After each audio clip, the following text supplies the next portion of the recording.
confrontation over what to do with the president's body? Oh, the confrontation, that was one of the biggest things that happened at Parkland. That's what caused all of this, not allowing Texas law to be in place. Our pathologist should have done the autopsy at Parkland. And he tried to. And he tried to follow the Texas law.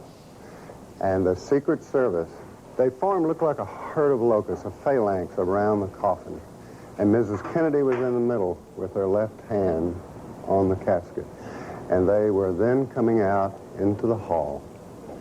And all of a sudden, there, our forensic pathologist stopped them. Dr. Earl Rose said, "Halt. This man has to have an autopsy here in the state of Texas. It'll only take 45 minutes." And they would not hear of it. They wanted to get that body out of Dallas.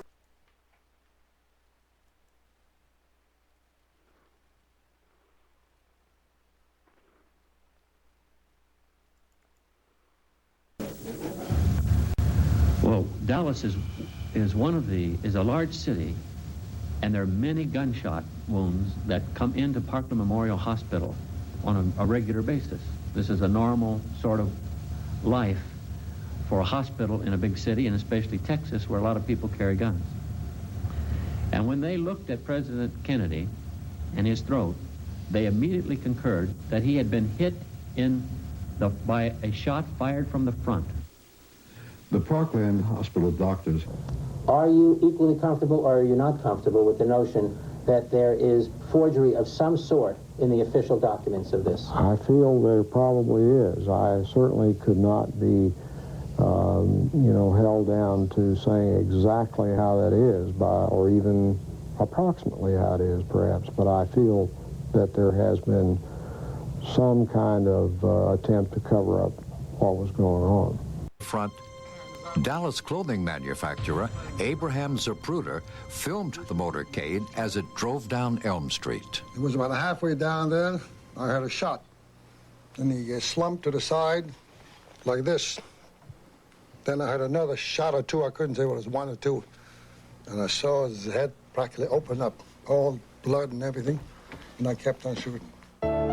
2 days after the assassination, Life magazine bought the infamous Zapruder film. Its moving images were not shown to the American public for 12 years.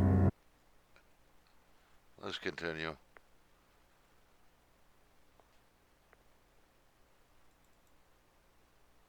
Let me show you, to my best recollection, what the wound looked like to me that day in Trauma Room 1. Before each doctor looked at the photos, he described the wounds he had seen back in 1963. I could see the president's head wound quite well, and I was probably looking into a wound that was on the lateral or the side part of the head and the back part of the head. It would be this portion of the head right here.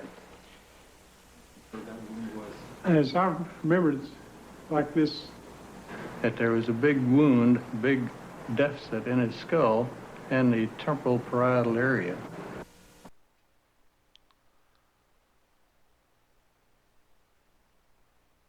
Now,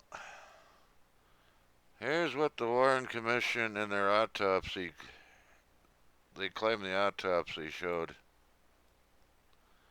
A small little wound in the back of the head.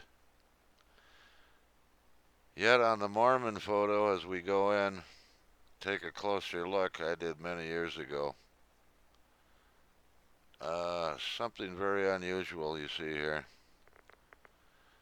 Here's somebody else that has examined this.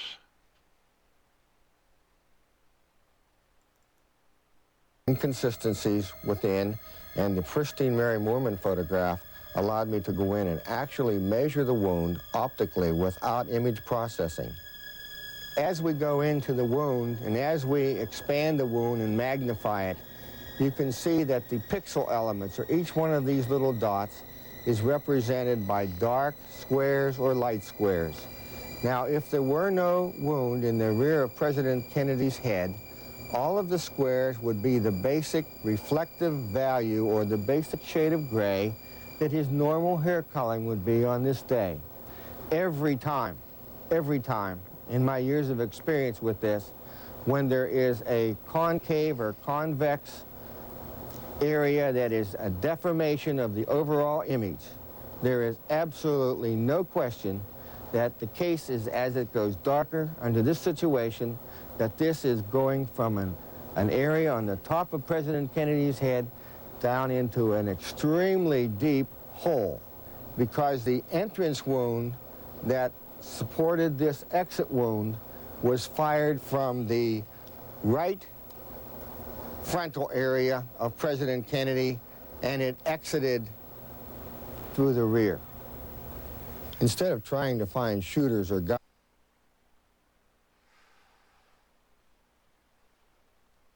I was beginning to see a face here. What really caught my eye was this upside down stripe here. I couldn't figure out what that could have been. So I was looking a little closer. So that's a little closer up of that image right here. As you can see, this is on the this is picked up on television as they zoomed in on the Mormon photo. This was in a book, double page enlargement.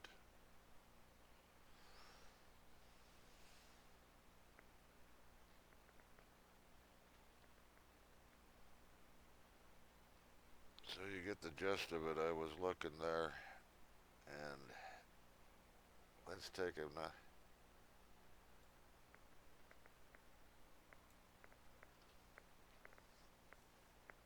Here's some of the images I've extracted from that.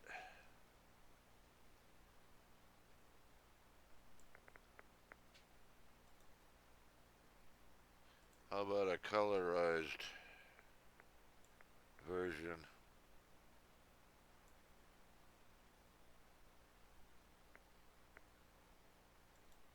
I can find that one again.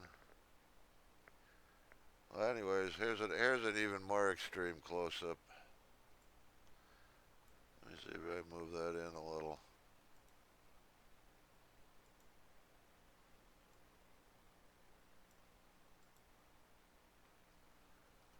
Now, this is very curious that at that distance, I mean, it's picking up this